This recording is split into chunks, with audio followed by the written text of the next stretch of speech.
In this video I want to talk about two things, how to set your working directory and how to edit R code files in Windows. So you can see I've got R started up here, and the first thing you're going to want to do is figure out what your working directory is, because the working directory is where R finds all of its files for reading and for writing on your computer. So you can find out what your working directory is currently set to be by using the getwd function. And you can see it's set to be c:/users/rdpang/documents. This may differ on your computer depending on what version of Windows you're using and what hardware you're using. But it will be some directory probably on your C drive.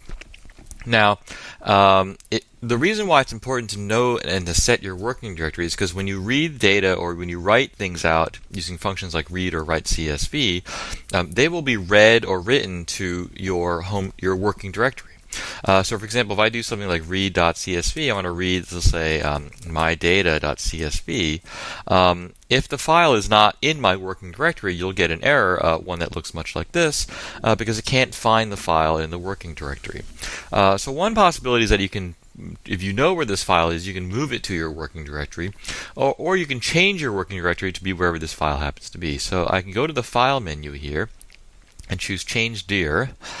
And I'm going to go into my local disk here, go to Users, RProg, and I'm going to go to my desktop here.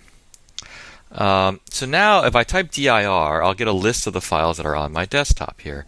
You can see that, oh, lo and behold, here is my mydata.csv file. So now I can say read.csv and then mydata.csv. And you can see that the data will be printed to the console. Because now it can find the file in my working directory. One thing that I suggest that you do for this course is to perhaps create a single directory or a single folder where you can put all of your materials for the course and not have to worry about them being scattered all over the place. So anytime you download something from the website or create a new file, it's probably best to store it all in one folder so that you don't have to be searching all over for it. That way you can always set your working directory to be that directory and not have to worry about changing it.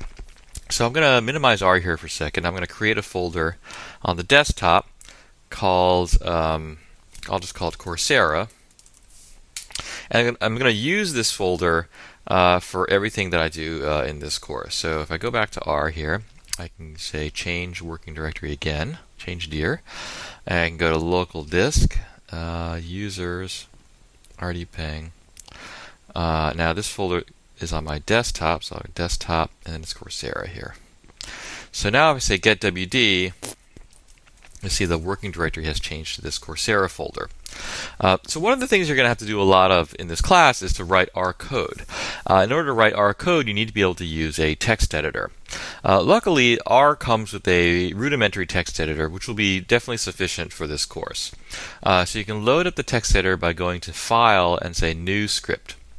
And this will give you a blank window that you can use to write R code. So I'm going to write a simple function here. It's going to be my function. It's not going to take any arguments. And all it's going to do is going to simulate some normal random variables.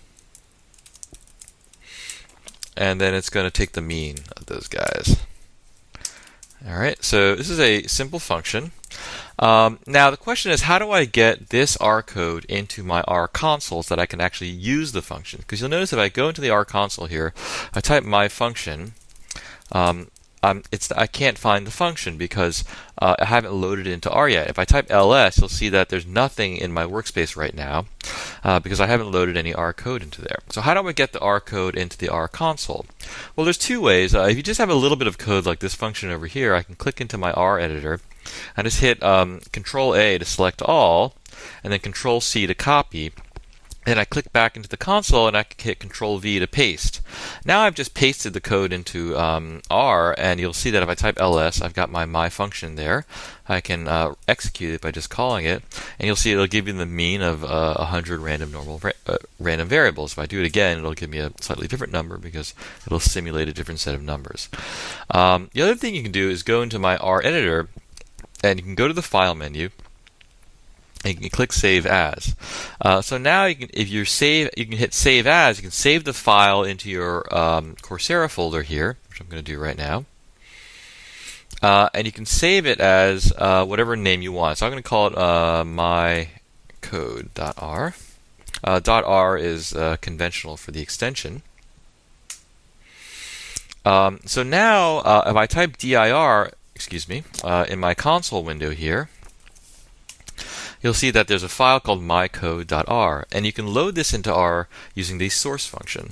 So I can say mycode.r, and that loads all the code that is in this file. Of course, that's just the my function, so I haven't done anything new here. But let's say I want to add another function here. So let's say second for my second function, and it'll take an argument x, and it'll take x and it'll add a little bit of noise to it. So with the rnorm function. Okay, so now I've got two functions here. I can save my file with this little disk icon, or I can go to the file menu and hit save. And I'm going to source this file again. Now when I type ls, you'll see that I've got this second function there, and I type second, let's say 4. I get a number that's 4 plus a little bit of random noise. So if I get 4 again, I'll say the same thing will happen. I can say 4 through 10, and it'll give me each one of those numbers with a little bit of random noise added on.